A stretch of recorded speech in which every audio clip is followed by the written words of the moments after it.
Hello, my name is Harold Lapidus, and welcome to the Boston Herald podcast. My special guest today is Jeff Slate, and that name should ring a bell to most fans of rock music journalism. He has interviewed everyone from Pete Townsend to Noel Gallagher of Oasis to Monty Python. He also wrote the liner notes to the recent box sets for the Beatles' Sgt. Pepper and Bob Dylan's More Blood, More Tracks. He also co-authored the authorized Roy Orbison biography. And Jeff and I bonded over Bob Dylan a few years back, and we finally met May of last year at the World of Bob Dylan Symposium in Tulsa, Oklahoma. And he interviewed Roger McGuinn of the Byrds there and did a great job. Jeff is also a singer-songwriter and has released albums under his own name as well as The Badge, and has been very busy during the pandemic with webcasts and a new album, which we will delve into shortly. Hi, Jeff. How are you doing? Had we not met before Tulsa? No, we talked on the phone, but never. Yeah. I felt like I had. Yeah, but that's so crazy to me. But okay, I bet you're right. So let's start talking a little bit what you've been doing during quarantine. You've been very busy as far as social media and all that, and recording. So why don't you give us a little bit of an update? It was crazy. I mean, I was doing guest hosting at Sirius the week before. I had played at Town Hall for the 80th birthday of This Land Is Your Land, and then I had a couple of guest shows at Sirius. And like on Wednesday, I was there, and on Thursday they shut down the building and everything closed down. And it was funny. I had a couple of liner notes projects lined up, and they poof vanished. And, every other job that I had lined up in the short term, freelance job, kind of vanished. And so in the short term, I decided, I sort of put out feelers and got some projects cooking. And I was very lucky to get back on the horse with the writing thing pretty quickly. And I had a book project to work on as well, which was great. But then I decided, since there was no live music, and I had live dates for the spring booked here in New York and elsewhere. I had a tour booked with Earl Slick for September, October, November. All of those things went away. So I started doing online concerts on Instagram and Facebook every Thursday at 4. And it was harder than it looks, and it took a couple of weeks to kind of get my sea legs. But the funny thing about it was, I was, at the time I started, I was raising money for a charity here in New York City called Meals of Gratitude, which was bringing lunches to healthcare workers at Mount Sinai Hospital, which was particularly hard hit during the worst days of the COVID epidemic here. And I raised a lot of money. People were super generous, and I didn't think people had it, but whatever they had, they were willing to give. And so I continued doing the concerts. And then sometime in, May or June, when other things hit the fan and social unrest, and George Floyd was killed, and Breonna Taylor, and, all that. And I don't mean to minimize it at all by saying all that, because there was a lot around that, obviously. I started raising money in the weekly concerts for social justice causes. Now, again, I expected pushback because it was political to a certain degree, and we're in an election season. And I've gotten a grand total of, I think, 3 negative messages. And one of them wasn't even negative. It was just sharing an article that, was negative about a charity I was giving some of the funds that I had raised to. And it was something that had been debunked. So I shared the counter argument to the woman, who thanked me for it and was very nice and said, "Oh, I just thought you'd want to see this. I'm not really taking a position, but whatever. And thank you for, sharing this with me." So that even wasn't negative. So there were really only 2 people who, 3, one today, actually, I got a negative message because of the shirt I'm wearing, but which is a little more pointedly political. But it's a tribute to Cheap Trick. Everyone knows that. It is a cheap, yes, it's a cheap trick. But anyway, And so they've been enormously successful, and I've recorded all of them, and I released an album back in August called Lockdown Live, which was 43 songs, because when you record, I've now done 25 shows. When you record them, you've got a lot of songs to choose from. It was an entire disc of Bob Dylan, I think 19 Dylan covers, and then maybe a dozen or so of my original songs, and songs by other people, from the Boomtown Rats to Pete Townsend to Marvin Gaye, so, and it was tremendously successful. And again, we raised a lot of money for charity through the physical CD and through the merchandise. And so I've just, I keep saying at the end of the month, I'm going to be done, and people keep tuning in. I think, last week I had a guest actually for the first time, which was fun to play with Mark Plati, who worked with David Bowie and other people. We had over 3,000 people watch last week, and we had, I think, 7,000 a couple of weeks before that, and 5,000 a couple of weeks. It's just been tremendously successful, and never ceases to shock and amaze me that people have time to do that. But we're all on our computers, and I've been playing more guitar than ever because I'm doing it every week, and it's not just for the, if I do a show, performance show, it's just that time you're on stage and so forth. This takes some preparation. I'm doing requests, and I'm doing different songs every week, and I'm doing a lot of covers, which I, don't normally do so many covers. I played songs by artists I never even considered because people really wanted to hear them. So it's been fun, but summer vacation, and on top of that, I did some liner notes for the new Jimi Hendrix box.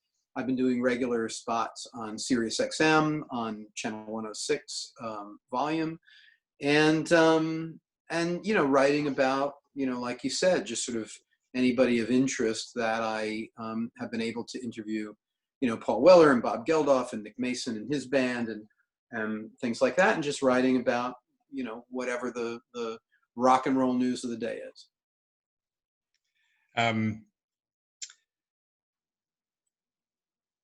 So you did you actually mention Bob Dylan? Yes, or was that before? So we bonded over Bob Dylan years ago, I don't know, about 5 years ago or something. And we talked on the phone, and we share our admiration and insanity about and bootlegs. Yeah. Official bootlegs, not illegal ones, the real ones. I don't know what he's talking about. I don't want anyone to get in trouble. But so we finally met in person a year ago in May at the World of Bob Dylan Symposium, and that was in Tulsa, Oklahoma. It was a 4-day event, and it was one of the most exciting and fulfilling kind of 4 days I've ever had as a Bob Dylan fan. And every night they had a special event, and one night was you interviewing Roger McGuinn, and he brought his guitar, and you led us through this wonderful sort of history of him with Bob Dylan and other things. So I just want to know, first of all, what you thought about the event in general, and then anything you can say about the sort of behind the scenes kind of goings on that may be of interest. Sure. Well, I loved it. I mean, it's like going to a Beatles convention or a Star Trek convention or Comic-Con or anything. It's a bunch of like-minded people who share a really intense and abiding love for Bob Dylan. And, that's, I have friends who are music fans or friends who are even Dylan fans, but the level of fandom at something like that is sort of another notch above that. And it's fun. It's fun to know that when you're talking about something really down in the weeds about Bob Dylan, that the person is tracking exactly what you're saying. And, and it's also more than that. It's just being in a universe that's 100% like-minded people. People had memorabilia I'd never seen. People had, interesting artifacts I'd never seen. I will say, unfortunately, I did not get to see as much of the day-to-day panels as I would have liked to have, because they, I was hosting Roger McGuinn, and so I had to, sort of keep him happy. And we visited the Dylan archive, and we saw the Gilcrease Museum, and I did an oral history with him for the museum. While you were sort of going out to lunch and enjoying the panels, we were up at the center at the university there, filming an oral history that'll go in the archive of his memories of working with Bob and his own career too. I'm not complaining. That was, that's a treat above and beyond. Behind the scenes, we had, the museum had purchased Kevin Odegaard's guitar that he played on Blood on the Tracks, on Tangled Up in Blue. And so Roger and I played it. That was, that's what musicians do. We pick up a guitar and we sort of trade it. So that was, that was really fun and interesting. He showed me how he plays Up to Me, which is a sort of different arrangement, and it's a kind of cool open thing that he does. But, it was one of those situations where, I do a lot of travel for music and performing and so forth. And I was supposed to actually perform at Kane's Ballroom on the first night, the Wednesday night, and my plane got delayed. And I literally walked in as they were saying, "Thank you and good night." And I walked in with my guitar.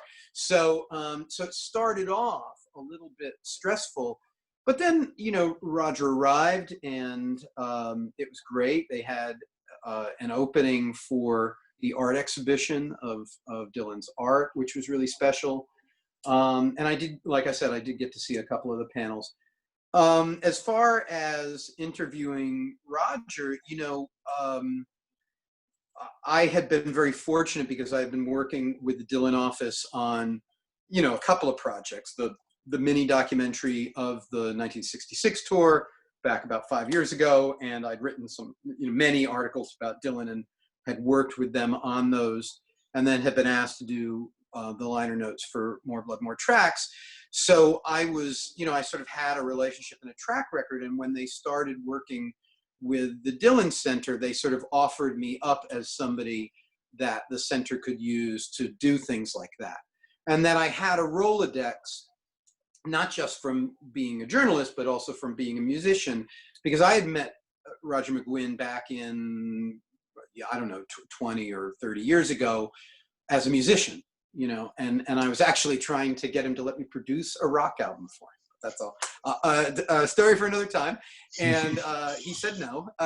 But, I think he liked that it was gutsy, and we kept in touch. And so I've interviewed him a couple of times over the years.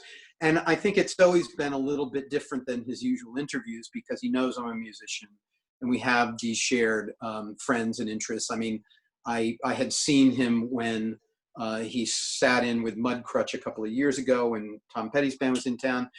And, as like with the Dylan Center, they sort of put me in charge of keeping Roger happy for the evening, because he was only on for a couple of songs. So I sat backstage with Roger. It was terrible. Let me tell you, it was, it's fun. He's a great guy. So when the center was looking for someone to sort of anchor the weekend, they said, who do you know and who could you invite? That would be sort of like a banner headliner for people who are Dylan obsessives. And there were plenty of people I thought of, and plenty of people who may come to future events. But I think Roger McGuinn was the obvious first choice, because he has such a long relationship with Bob Dylan. They've worked together. Bob wrote the Byrds' first hit, obviously, and they're still friends to this day. I mean, that right up into that Roger was part of the Rolling Thunder Review documentary by Martin Scorsese. So, he has a long, his career spans Dylan's career. So he was an obvious choice. And then it was just, the agents worked things out. I didn't get involved in that part of it. And my agent did her thing. And we ended up spending some time together for a couple of days. Just shopping and going to lunch and whatever, and kind of getting used to each other, and then didn't rehearse it at all. He was curious generally what I was going to ask, but I had interviewed him. I had done a career spanning interview about a year prior for Rockseller magazine. So I just said, we're just going to do that. And he was comfortable. And so, we literally got there to the ballroom and went up on the stage to do the sound check. And he had his guitar and he was singing the Bird songs as we were kind of going through like a mini set list. And he said, Jeff, do you know the harmony of this song? And I was like, which one? Not a problem. So he said, bring your guitar. And so I went and ran out and got my guitar, and we ran through Knocking on Heaven's Door, and that's how we closed the show. And as for anybody who does one job and also likes to play music, as I do, that's a huge thrill to be on stage and perform a song like that with somebody who, defined that song in so many ways in the 70s. And the conversation was the way you described it. It was career spanning, and he was very generous with his time and the details. And he talked a lot about, what Bob Dylan is like behind closed doors or as a friend. Like I said, they've had a long relationship, and he was very, I think he sort of, Roger McGuinn's in the position where he doesn't need to watch what he says. He just kind of tells you the stories. And that's the great thing about somebody like him. And he peppered it with, versions of the songs that he was talking about that sort of tracked his career.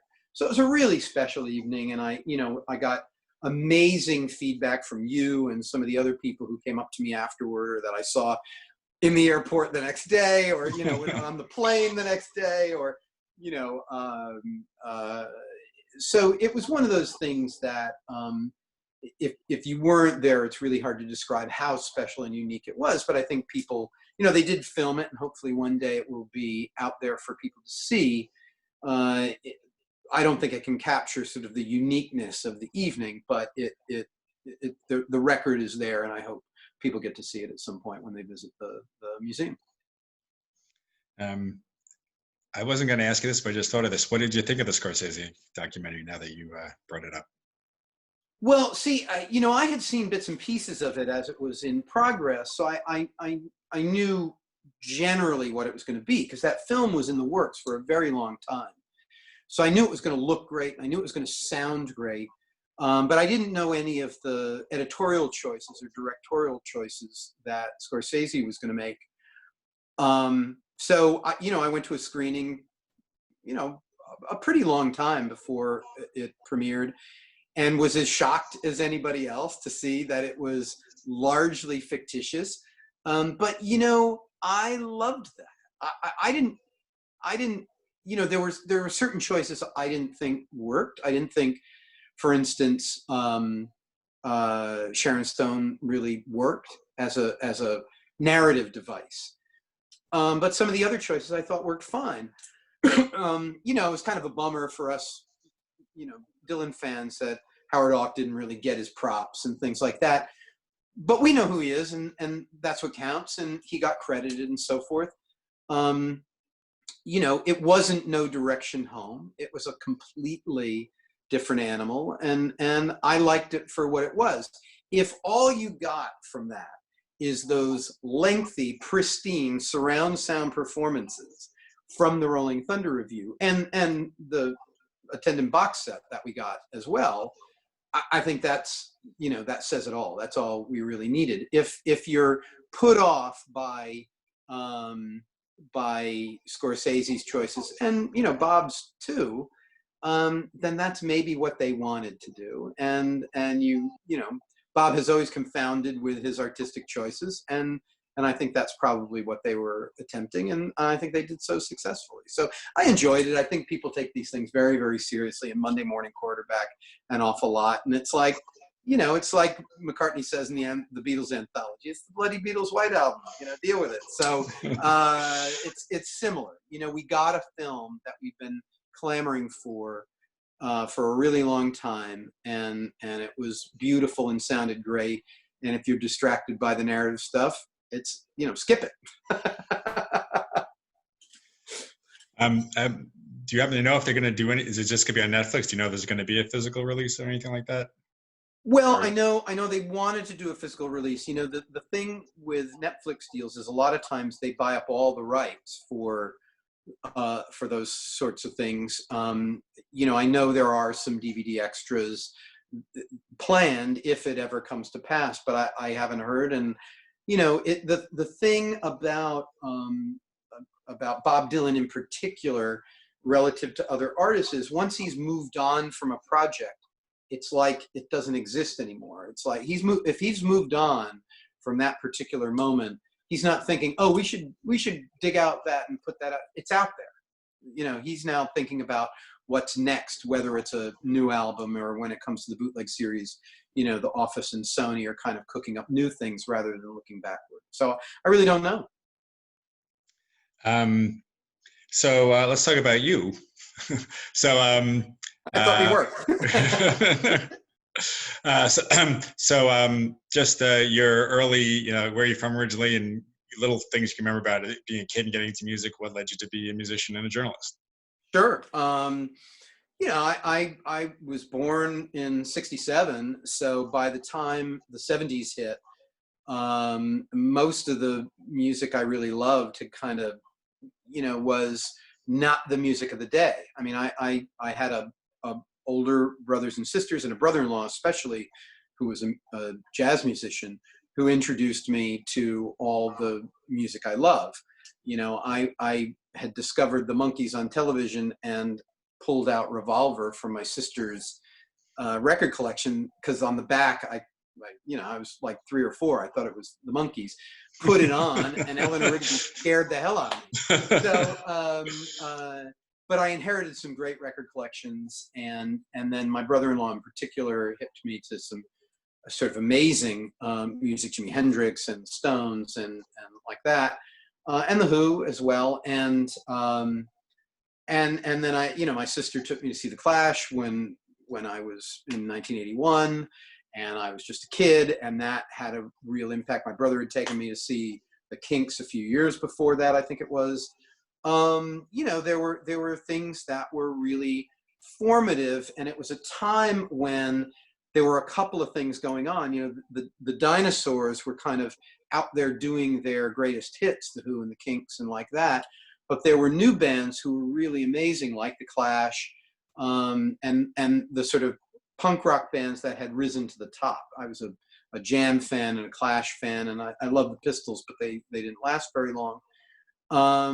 And so there was a lot of music being made. And even when I sort of got the bug, I had sort of tried to form bands and had been in my first band around 12 or 13, you know, just playing like Little Richard tunes and Small Faces and the Who and the Jam, actually. You know, by the time I was 15 or 16, and it was the early 80s, you know, I was in a sort of punky mod band that sounded like the Who, Small Faces, Jam, and we were a 3-piece called the Mindless Thinkers, which is a name that Steve Jones from the Sex Pistols had given to us in a drunken stupor after a show we saw him at. And so you know, I wanted to come to New York. I had family here. I moved here from Connecticut in 85, I guess it was. Immediately fell into the music scene here, was hanging out with Big Audio Dynamite, and Joe Strummer and Mick Jones were making the second Bad album. And, you know, I was talking to Lou Reed's manager about managing me. I was like, it was a different, you would run into Keith Richards, you know, coming home drunk while you were coming home drunk.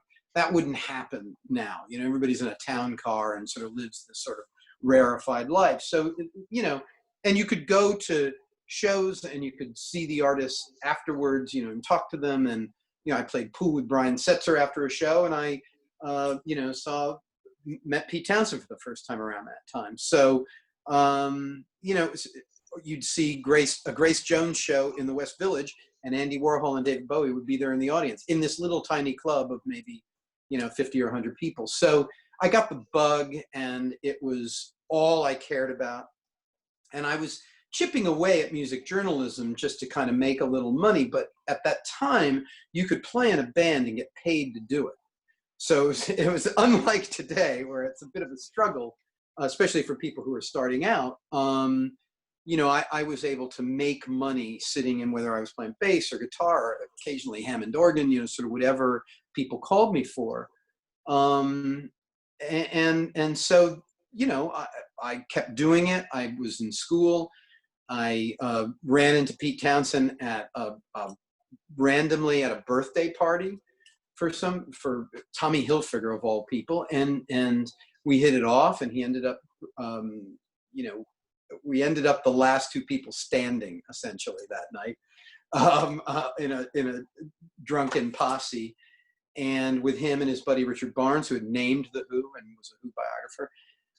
And I was going on tour, and they were leaving the next day, and I was going on tour the next day in England, and people was like, "Oh, call me." They dropped me off in the cab after the night was over, and they were, "Oh, you should call me." Gave me his number, and Barney gave me his number too. And I wasn't going to call Pete, and I remember calling Barney. He was like, "No, you should call Pete. It's okay."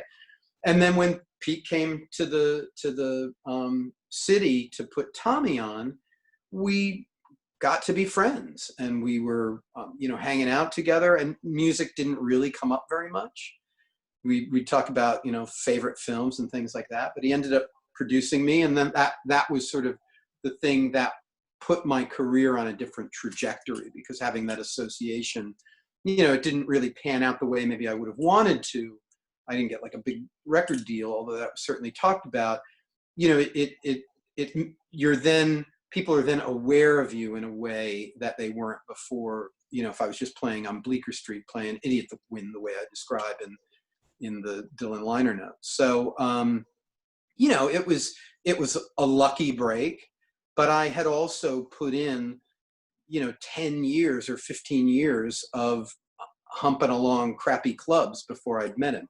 So I didn't embarrass myself either. So that was sort of the early days, and that was how I got into both music journalism and playing, because I was playing and I was meeting musicians, and I realized I could write about these guys that I was getting to know, and it created sort of a bond and a good feeling between both of us. And also I was pocketing some money from it, from my hometown newspaper or wherever I could place the stories. So it was this weird kind of, I've always been on this sort of parallel path.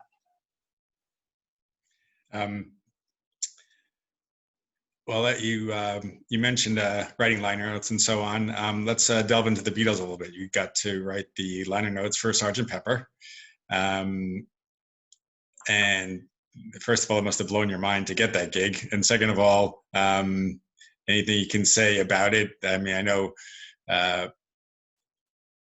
with a lot of these things, there's only so much you can say about certain things, but whatever you can share, because it is, you are in a unique position to write something like one of the greatest albums of all time, and then later another one of the greatest albums of all time. Yeah. And you're the guy who did it, and that's not something everyone can say.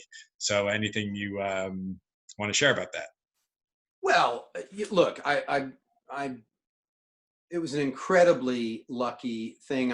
I know, like I said, I had developed a relationship with Bob Dylan's office by doing the mini documentary on the 66 tour and writing articles about him for Esquire and elsewhere. And so when the Beatles office were hunting around for somebody American to contribute to that box set, I think they maybe mentioned to Dylan's office, who would you recommend? And I was recommended. And so one day my phone rang, and it was Jeff Jones, who manages the Beatles. And he was just amazing, and I thought I was auditioning for the job. And he was like, "No, we want you to do it. We know, we already checked you out. We did the due diligence. Do you want to do it?" And, it's a funny thing. There was a moment, I know everybody, will think this is ridiculous, but there is a moment where you think, wow, it's the Beatles. It's Sgt. Pepper. I don't want to screw this up. And I did think for a minute and thought, of course I want to do it, but how am I going to do it? And I started running ideas by him. He was like, "I don't really care what you do. That's your job," right? It's very funny.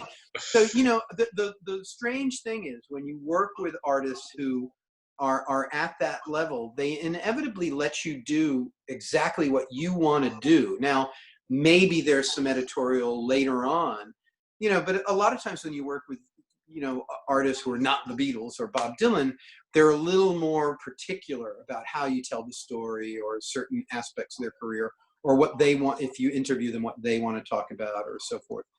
that was not my experience. My experience was each of us who were involved in that project got to do exactly what we wanted to do. And then there was some editorial change. There were some editorial changes just so that all the pieces fit together to tell a story. But beyond that, I mean, we got very positive feedback from all the principals, and that means, you know, Yoko and Olivia and Paul and Ringo. You know, Ringo loved everything, and Paul had some specific comments, which is always interesting. I'm shocked to hear that. Yeah, no, yeah. And you know, Yoko was very positive, and Olivia had some specific comments. So, you know, like any process, but nothing was negative. You know, they were incredibly generous, and everybody I worked with on that project and who works for and with the Beatles were just the best in the business. And I can't stress that enough. It's like you would imagine that would be the case because they can get anybody they want. And it happily was. You know, it's like never meet your heroes. Well, you know, if you are fortunate enough to have a gig like that, even as brief as it was, 6 months or something, you know, to have it be that seamless and that positive an experience was, you know, pretty heartening, because they are the Beatles. You want them to be the Beatles ultimately. And, you know, I got to hear everything a little bit early, and I got, you know, I was a little bit friendly already with Giles Martin through other, you know, interviews, and we have some mutual friends and so forth, you know, but I got to hear things early, and I got, you know, a little bit of a peek behind the curtain in their process. And, you know, they really take it very seriously, that they are, you know, if everybody's here, they're here, and everybody's watching very closely at what they do, and that's, you know, they don't shirk that responsibility, and especially Giles and his team. They really, really, really want it to be as good as it can possibly be. Whether you agree with his artistic choices or not, as a fan or a reviewer or whatever, you know, I don't think there's any arguing that they really put everything into it to make it as perfect as possible. So while we're on the subject of Sgt. Pepper, a lot of people argue whether Sgt. Pepper or Revolver is the better album. And of course, in this recent Rolling Stone list, Abbey Road was the best. But I just want to focus on the Revolver Sgt. Pepper battle for what's the best Beatles album. And because I have some specific thoughts, but I want to know what you think about that. First of all, even to me, like every Beatles album is great. And everything the Beatles did pretty much is better than anything else. You know, their worst record is better than most people's best record, and anything I say is, you know, with all the respect. It's all relative. Yeah, right. Well, interestingly, I just remembered this, that I had met Jeff Jones at a press preview for the video box set that they had put out, the one video box set, and cornered him and said, "Hey, if you're doing Revolver, I want to write the liner notes." Now, I don't think I've talked to him about this since, and I don't think he actually remembers that, but it was on my brain that, you know, if they were going to do something around that 50th anniversary in 2016, I had something to say about that record, because I think it's a unique and special record, and it's really where not just rock and roll, but rock and roll albums become something else. You know, they're telling a story, even though it's only 33 minutes long or something. It really tells a unique and special story, and each one of the individual Beatles was absolutely at the top of their game. You know, I mean, even though Paperback Writer and Rain aren't necessarily, they're not on that record, they were recorded during those sessions. And that's probably Ringo's best drumming ever, you know, and he will tell you that, you know, if you bring it up, happily. You know, I mean, he has said to me, you know, I've never played like that before, and I've never played like that since. I'm not really sure how that happened. So it's cool. The songs, you know, they had blossomed as songwriters, including George Harrison, even as early as '66, into these songwriters who were, you know, delving into subject matter that was within the pop, you know, song format, something that was completely unlike anything anybody else was doing. You know, they were having hits with songs that if other bands tried to do them, they would sort of, they'd be deep cuts, as we call them affectionately. So, I wrote a piece for Esquire when the anniversary happened a few years ago. And Mark Lewison made the point that until the albums came out on CD, Sgt. Pepper was really considered the pinnacle of, sort of peak Beatles, as the kids say. And when they came out on CD and everybody had access to the album as it was originally intended, the 14-song UK version, people were, like, oh, that's what, they hadn't played that record. They'd played a lot of greatest hits or the Red and Blue albums or things like that. When people rediscovered it in the original configuration, I think they were, pretty shocked at how great it was and ahead of its time. I was on Sirius the other day, and when we were going to commercial, they played Tomorrow Never Knows, and geez, it was amazing to hear. They were doing trance and looping, sampling, drum and bass. They were doing all these things they were inventing in 1966, and then they never did it again. That's just remarkable to me. So while Sgt. Pepper, has a special place in my heart, because as a kid, it was something you could look at, and while you were listening to it, you could be completely transported away by these soundscapes and look at the liner notes and read the words and look at the cutouts and put on the mustache and whatever it was. It is a watershed moment in album making. It sort of is the left turn for rock and roll, where the album becomes legitimized. Whereas Revolver, I think, while it's a superior batch of songs, it was the first step toward that, left turn, where everybody was thinking in terms of albums instead of singles. So, I couldn't choose. If I had to choose on a desert island, I'd probably pick Revolver, just because, the songs are so broad and special, and each one of them is writing at the absolute peak of their powers. Whereas Sgt. Pepper feels a little more of a McCartney-Martin project, where the other guys contributed. Not to say it wasn't a Beatles album, and John and George didn't contribute amazing material, but it feels a little bit more like, it wasn't a concept album per se, but it feels like they were striving for a concept, whereas Revolver is a better group of songs put together in an album construct. So, A+ to both. What do you think?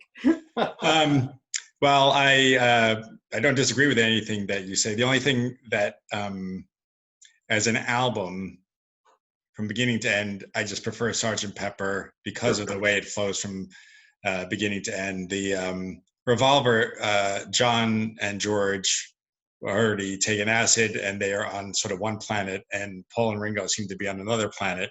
So it doesn't have that same unified feeling that Sgt. Pepper has.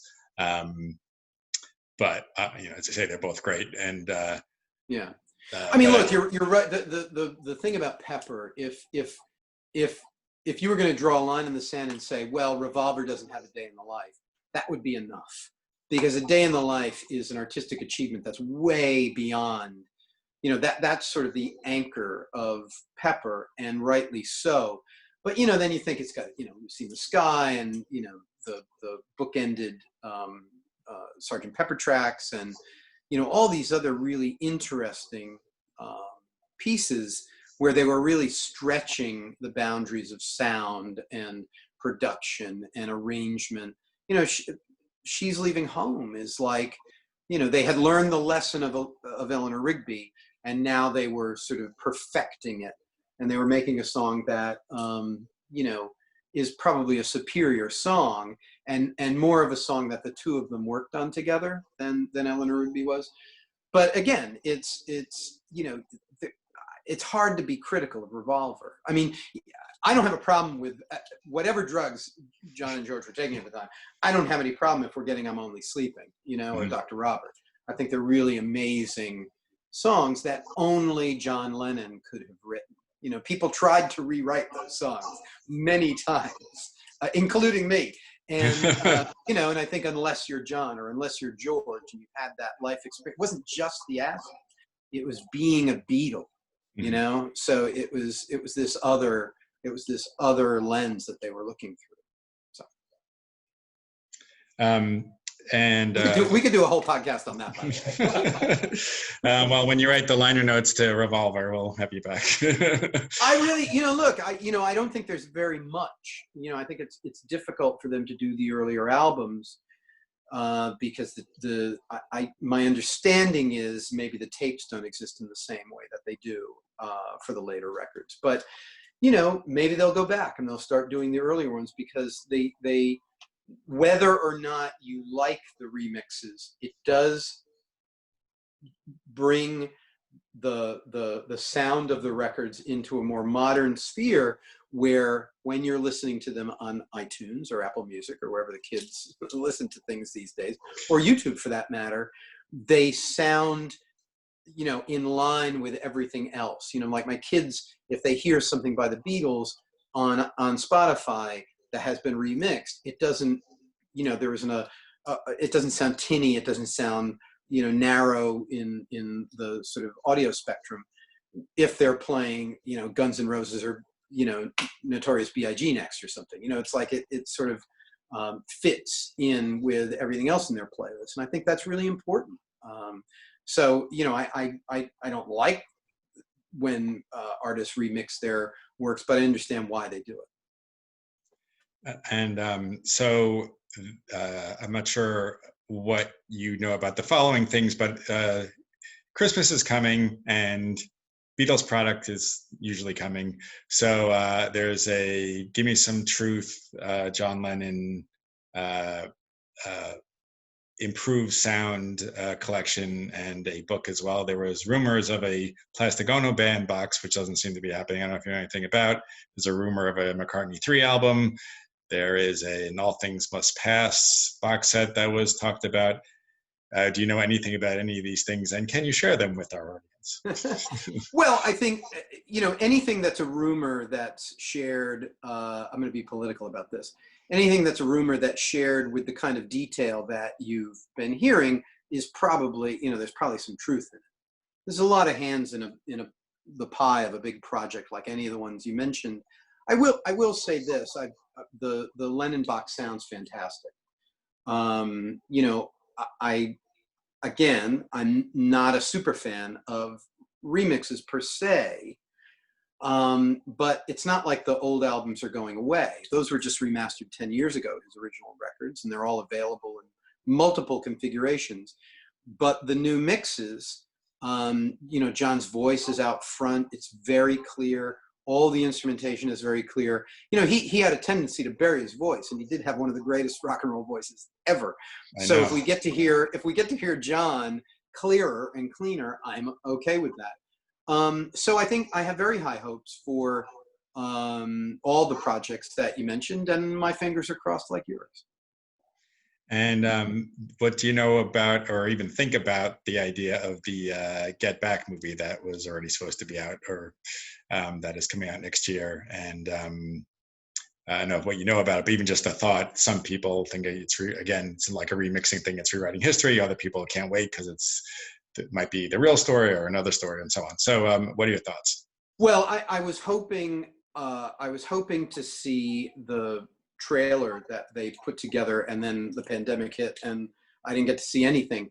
But friends of mine who were involved in the project peripherally got to see the sort of, I guess there's like an 8-minute cut that sort of, you know, selling the movie to distributors and things, and were completely knocked out by it. And these are serious people who are, you know, serious fans and really know the story and what has been out there, and, you know, were shocked and amazed at what was, you know, possible with the elements that were available. So I think, you know, I know there's a lot of people complaining that the movie is only an hour and a half long. I mean, Let It Be is only an hour and a half long, so that means we got 3 hours of Let It Be. And I do believe they're cleaning that up for future release as well. You know, I've had some peeks at the book, and it looks fantastic. And you know, all the still shots and word that I've gotten has been that it's a really first-class project. Look, again, you know, when the Beatles do these projects, they're you know, the diehard fans have to remember they're doing them for everybody. It's the Beatles. They do belong to everyone.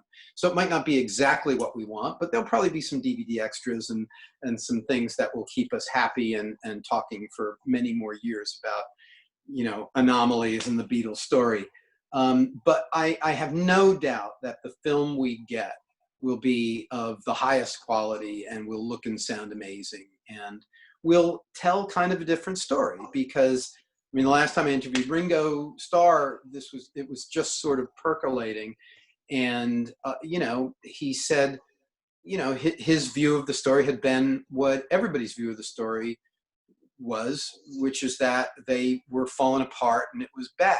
But he said, you know, when he thinks about those days, that isn't really how it was. Like when they were in this room making music, it was always great. I know he says that all the time, but it is true. You know, it's like you hear outtakes, and even when they don't know the song and they're playing 3 different things, they still sound great. You know, they sound better than most bands.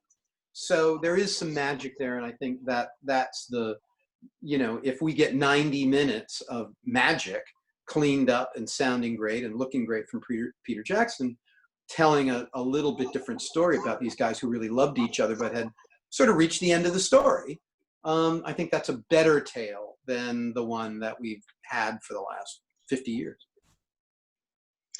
I know you already touched on this, but no. But you went to more detail on the Sgt. Pepper. But the more blood, more tracks. You know, what do you do after Sgt. Pepper? Liner notes. You write the blood on the tracks. Liner notes. What else is there? You know. Is there anything you can share about that experience that was they didn't already just say a little while ago in the introduction? Well, sure. You know, I think in some ways everything I had done writing about Dylan and working on the 66 mini doc and just sort of being around, it almost felt like an audition. I mean, it wasn't, but you know, you're getting to know these people and so forth. So when that project came up, I had made no secret that I wanted to do liner notes for if there was ever a Time Out of Mind box. Happy anniversary to that. Like when I first started to get to know the people in Bob Dylan's office, I think like the first time I met with over there, I just casually dropped that in conversation. If there's a Time Out of Mind box, I would have, you know, like I did with Jeff Jones, because I think if you put yourself on people's radar in a joking way, like, look, I'm a super fan and I care about this. I think I have a story I want to tell about this. You know, you do it seriously, but you know, a little bit jokey. It's in the back of their brains when that project comes up. I was literally on a New York City bus coming back from parent-teacher conferences when my phone rang, and it was Dylan's office saying, "Can you get over here before we close? Because we want to talk to you about the next box set." And I was, you know, I looked at the time. There was no way I could get there. Well, come first thing tomorrow morning. And that's really unusual that it had to happen like right then. And it was, you know, it was the Blood on the Tracks box. And I had known that it was percolating again, you know, at a faster pace than it had been for some time, and had heard a few things here and there, but I didn't know it was going to be like, okay, we need this like in 2 weeks. And so, you know, I got not what you heard eventually. I got just the raw mixes of everything, all the talking, all the notebooks and everything in PDF form. And just sat with, I would literally put the PDF on my Apple TV and would scroll through it while, because it was big, really big, while I was listening to the sessions, song by song. just making notes and kind of immersing myself in this experience that Dylan had. And the one thing that became clear to me right away, that I agree, that when I mentioned it to Jeff Jones, to Jeff Rosen, and to Steve Berkowitz, everybody agreed that the story that we had always thought was the story, which was that, you know, he showed up and this, you know, he worked with this band and it didn't work out, so then he made the album, was not how it happened. That he had been in the studio an entire day and had cut an entire album all by himself.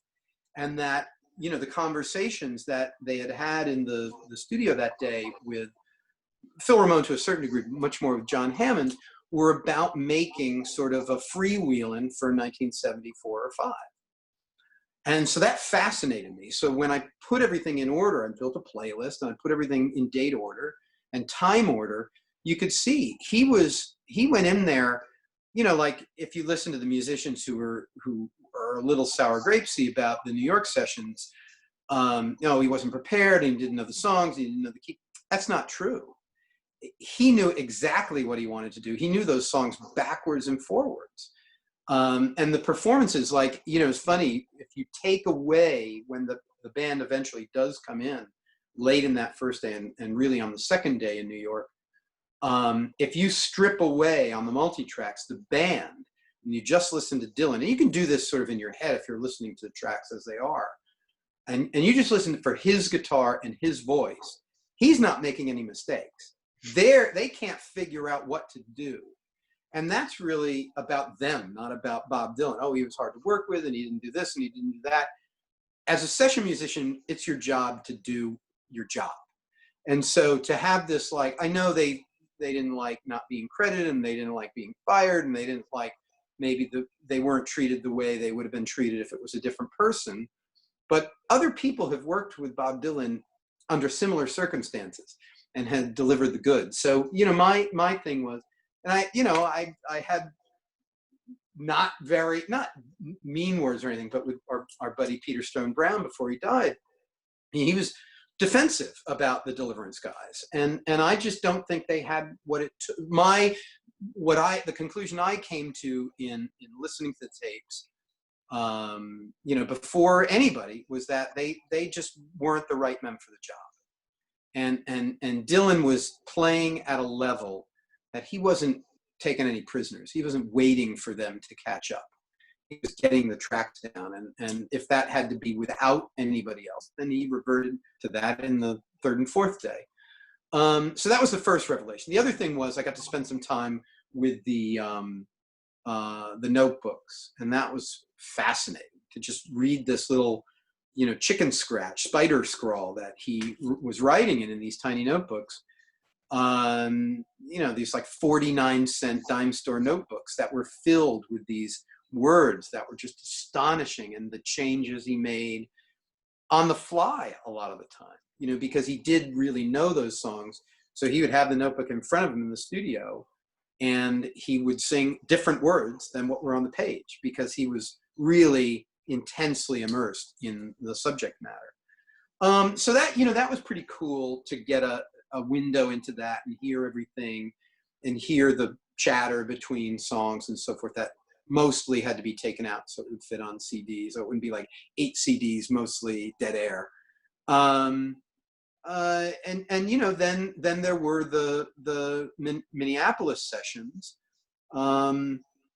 And those were just, you know, Dylan was in a different place. You know, anybody who says his brother convinced him to do this or that, Bob Dylan only ever does what Bob Dylan wants to do. Nobody ever convinces him of anything. You might say something that he had already thought, and it sort of gives him maybe a little bit more impetus to follow through, but he was already on the trajectory. He had already had misgivings about releasing the album the way it was, because it did have a sort of drone to it, and he was, by all accounts, wanted to throw down the gauntlet to all the other singer-songwriters who were out there at the time, Joni Mitchell and Neil Young and Jackson Browne and whoever else. And all the new Dylans, really. All the new Dylans, right? And say, okay, this is how you do it. And the album as it was, as much as I love it, we all loved it in bootleg form when we got it in the 90s, or 80s, I guess. There were tapes flipping.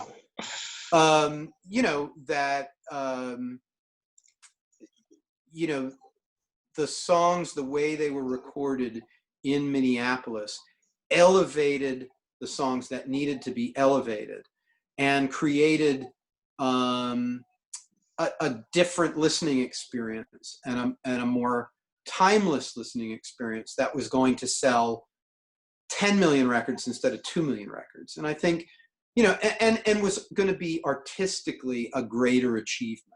And I think he was really going for both those things. He is a competitive guy.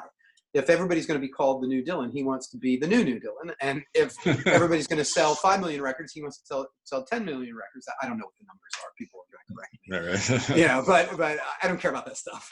when you write the liner notes for something, you can tell. If you were getting the checks, you would care, but you're not getting the checks. Yeah. So, but I think he wanted to do something really special.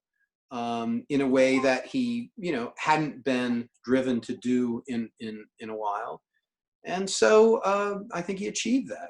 And so to be part of that, look, like everybody, I inherited Blood on the Tracks in the '70s and learned those songs and read Pete Hamill's liner notes. So, to when I was asked to do them, I was like, well, why don't you just use Pete Hamill's liner notes? I mean, it's like, if we're going back to the New York sessions, his liner notes are about those sessions, just use that, and maybe he can add to it. And I don't want to get myself out of a job here, but how do you live up to that? Now, the other anecdote that I think is really amazing about working with the Beatles office was when I got the job, I was asked to do liner notes of about 2,500 or 3,000 words. And when I hit the 9,000 or 10,000 word mark, I called in and I said, look, I've got, the story's not finished and I've got about 10,000 words. What do you want to do about that? And I was told, no problem. We've got plenty of photographs. We'll make the book bigger.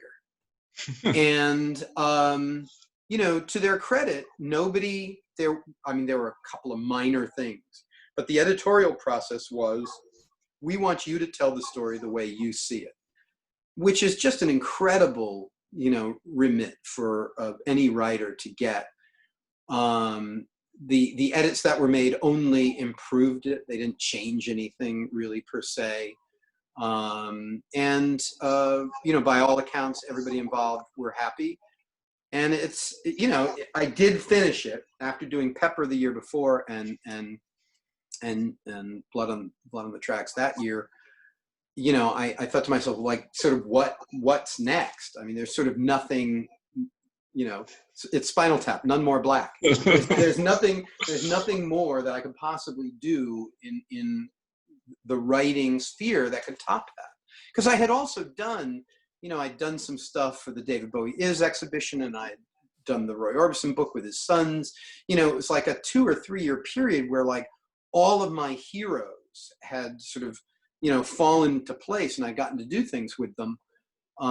Even although it was a sad occasion, I was able to write about getting to know Tom Petty a little bit for his obituary for Esquire in a way that, people who knew him wrote to me and were like, that was really special for us. And, so there were all these pieces that I was doing, and it was like, now what? I even had a piece about Dylan in the New Yorker. Once you've had a piece about Bob Dylan in the New Yorker as a writer, you can retire. So and I've done interesting things since then. The Hendrix box was amazing, and other things have come up.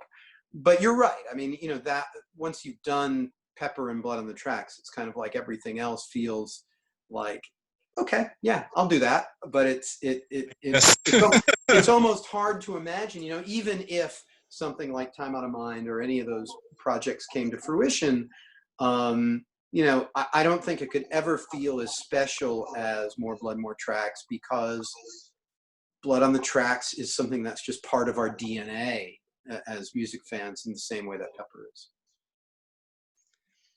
All right, now let's get back to talking about you. We'll talk about, so so many things going on that it's hard to even grasp it all. But you have the album, you have you have a great new song called Heartbreak. You're playing with quite a cast of characters on that. You have a little video for it. There's all sorts of stuff going on. So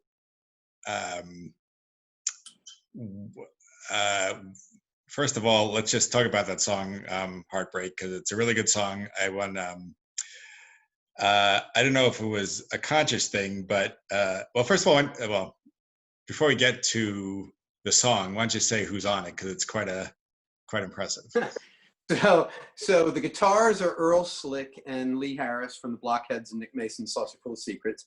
Bass is Duff McKagan, and Jordan Summers from the Wallflowers and the Echo and the Canyon Band plays keyboards, and Ben Gordelier from Paul Weller's band plays drums. The producer is Eric Lichter, who also does backing vocals, plays some guitars, does some extra keyboards and things like that. I'm on it. I sing and play guitar. And then it was mixed by this amazing guy named Wayne Lundy down in Kentucky, and mastered by a guy named Justin Perkins, who, for my money, I had not met him prior to this project. Wayne recommended him, and he's got like the best ears in the business, especially for mastering again for the universe where people are listening in on Spotify or Apple Music or wherever. I actually have the high-res files, like the 24-bit 96K files, and it's astonishing to hear what you can, like, I don't remember it sounding that good in the studio, so I don't know how it sounds better. And then we have an animated video by a guy named Alex Rosas, because you can't make a video in quarantine, or you can make one, but they're terrible, those sort of patchwork things. So we had an animated video created, which I love. So, it was a pretty cool project with just an astonishing group of people who fell together because everybody is sitting at home. And so now the album that you made, that and it has the Dylan covers, explain exactly what that is. Right. So back, as we were talking about earlier about my weekly Facebook and Instagram shows, 4:00 every Thursday. So every week I play about an hour and a half, and I play a mixture of original songs and covers. And so just because I record everything I do, I've been recording the shows properly, like good microphones and a really good setup. And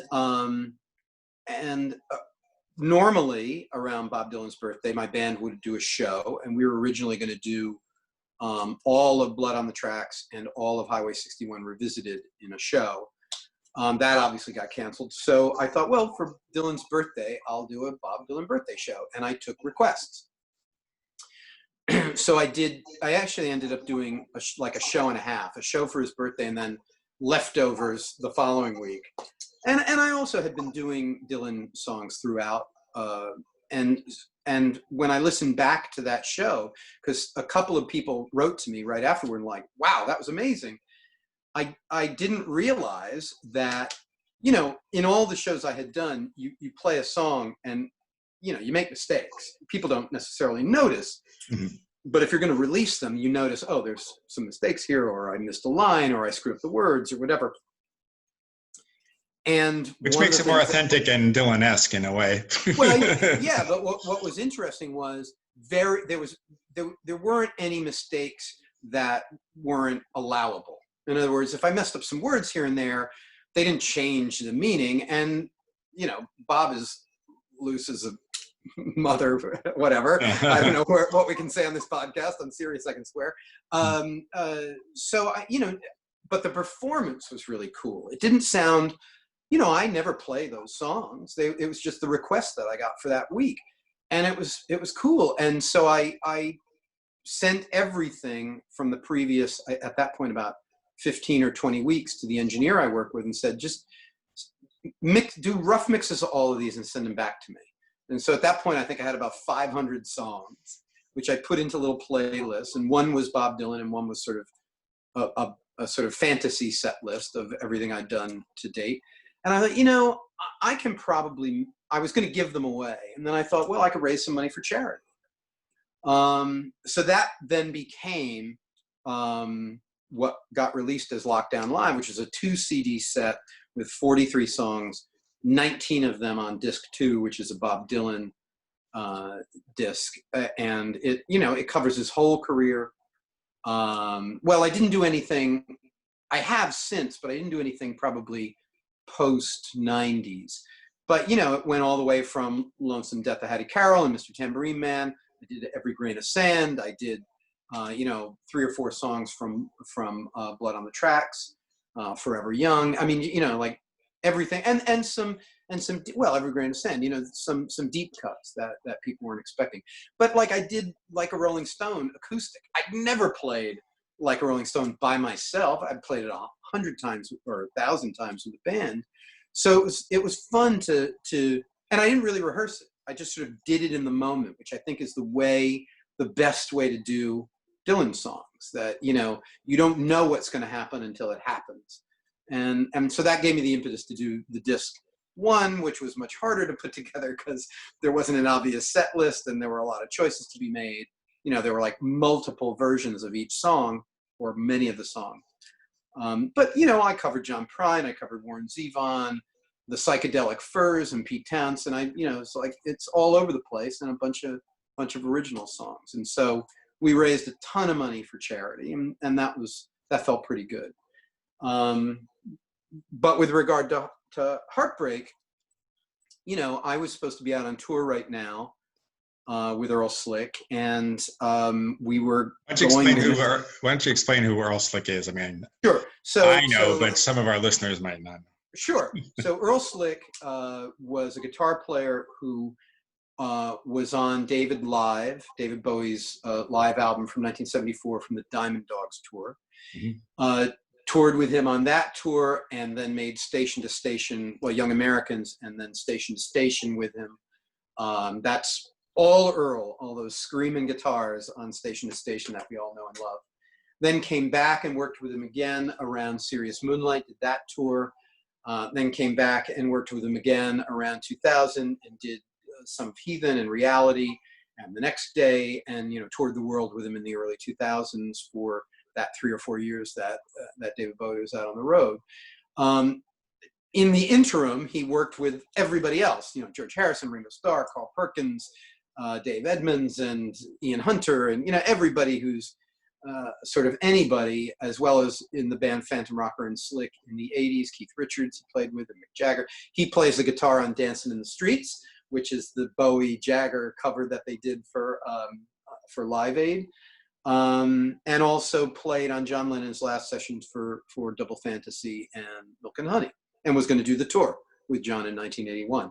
So we became friends about 10 years ago. I had a song that I wanted Carlos Alomar, his foil in the Bowie bands, to play on, and Slick, and I was able to corral them both into playing on a couple of tunes, not in the same room at the same time.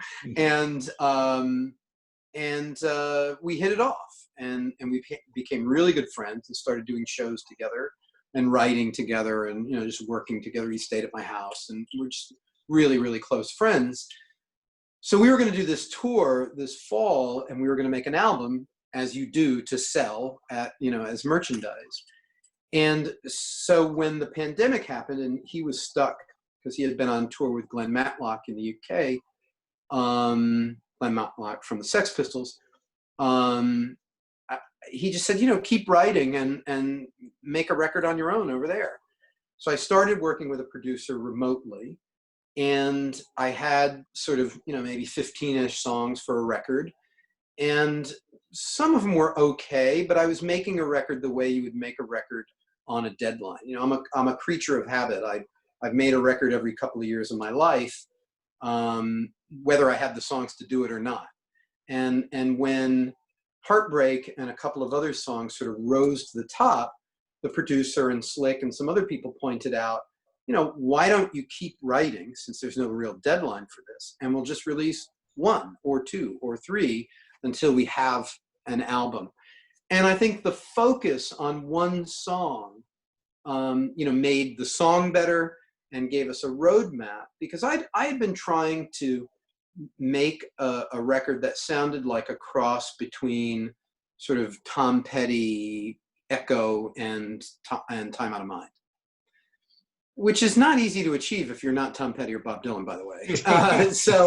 And also speed and studio costs and so on and so forth.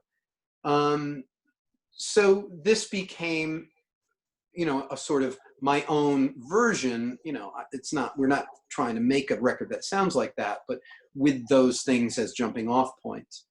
And so now this has become the template for whatever we're working on now. There's a couple of additional songs. We just did drums on a couple of songs, and I'll send those to Slick and, everybody else. And hopefully next year, when things are better, if and when they're better, there'll be more music. There'll certainly be another song in the not too distant future, but this is the one we're focused on now.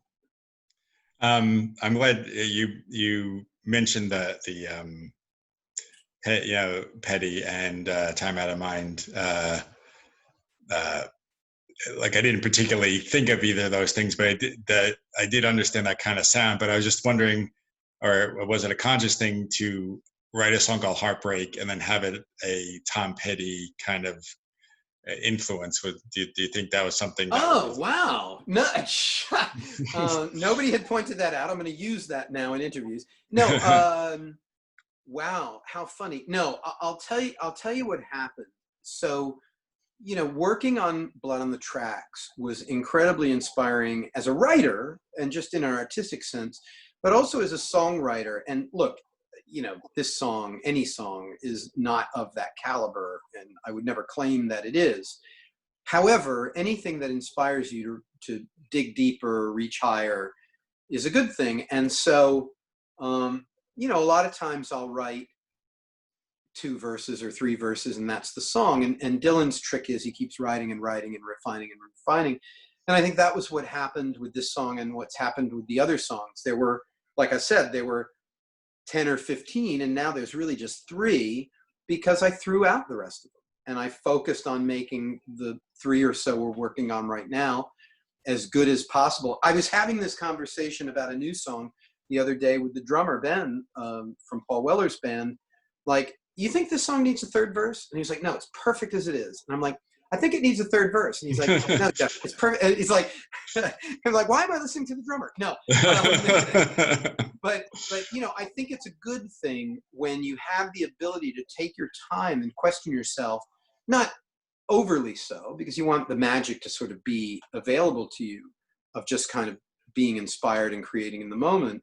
But it's okay to refine the lyrics, and it's okay to say, you know what, this song just isn't that good. I'm not going to finish this one. So there's a couple of tracks that are just sort of, may never see the light of day, as a lot of artists have. I've never been in that situation. It's sort of like, if I was making a record, I'd record the 12 songs, and that was the 12 songs you got. And I think we're in a situation now where, because I don't have to release something at any particular moment, I can take a little bit extra time. No, so Dylan was a huge influence in sort of the subject matter being both sad and happy, and that push and pull, and having it, but Petty was the inspiration in having kind of the groovy verses and the uplifting chorus section. It's sort of a merging of the 2 styles. But again, it doesn't, I don't want people to, you can play it on YouTube or your favorite streaming service, and it doesn't sound like, I don't want to misrepresent it. It doesn't sound like Tom Petty or Bob. No, I did not. That is definitely true. It's just, it has a certain sound that sort of reflects a certain type of, like a classic great era of music. And it just echoes that, if you pardon the pun, without really sound like anything in particular. I mean, you don't sound like Tom Petty, you don't sound like Bob Dylan, but you certainly sound like you've got a great band, certainly, and a band that was around in the 90s and before. And Well, I will. I will say this. I mean, I think that's the magic of those players. Is I've done records where everybody does their parts separately. This was not just done separately. It was done all over the world, literally all over the world. And yet it does to me, and I think this goes down to the mixer, Dwayne Lundy, sounds like a bunch of guys in a really small room making an album like Time Out of Mind, where they're looking at each other and sort of creating in the moment. So I think that's a magic that's very hard to create. And I think that came from focusing on one song and trying to create that blueprint and then turning it over to somebody and letting him do his job, and not me as a half-deaf guitar player telling the mixing, hey, I think it needs more tambourine. It's, that's never a recipe for success. So that, I think that's the thing I'm most proud about, is that it actually sounds like guys who are in a room together playing. All right. Well, do you think you can play a song for us right now? And would it be that song or another song? I'll play that song because we've been talking about it, and we can't play anything that somebody else owns.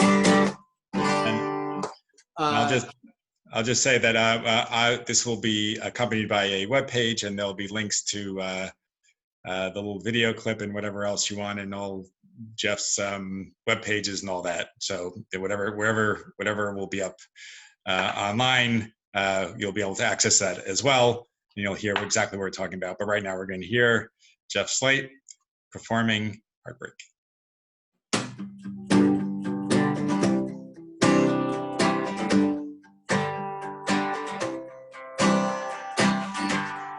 Standing in your hallway, looking in your eyes, feeling all your love,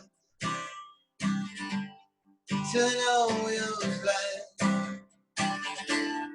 Took your love down, took everything. In return, I gave you nothing. Lying in your bed, with mom around you, feeling your heart beating, telling all those lies. Took your love, I took everything.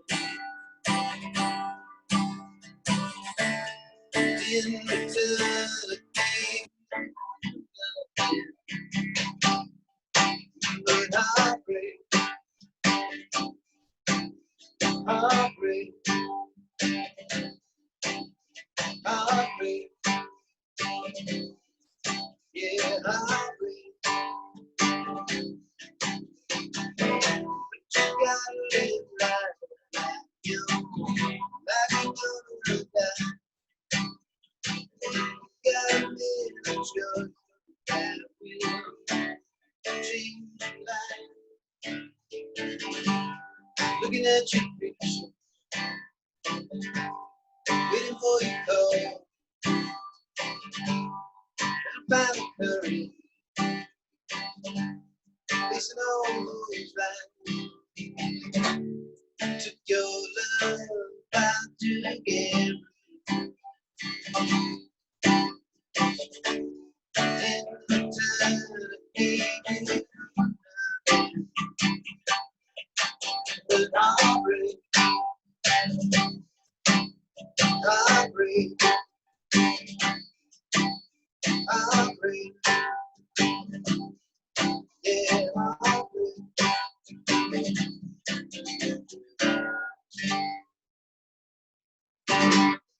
There you go. Excellent. Well, thank you very much. One. What's that? An audience of one. Well, thank you very much, Jeff. That was awesome. Thanks for your time and sharing all those great stories.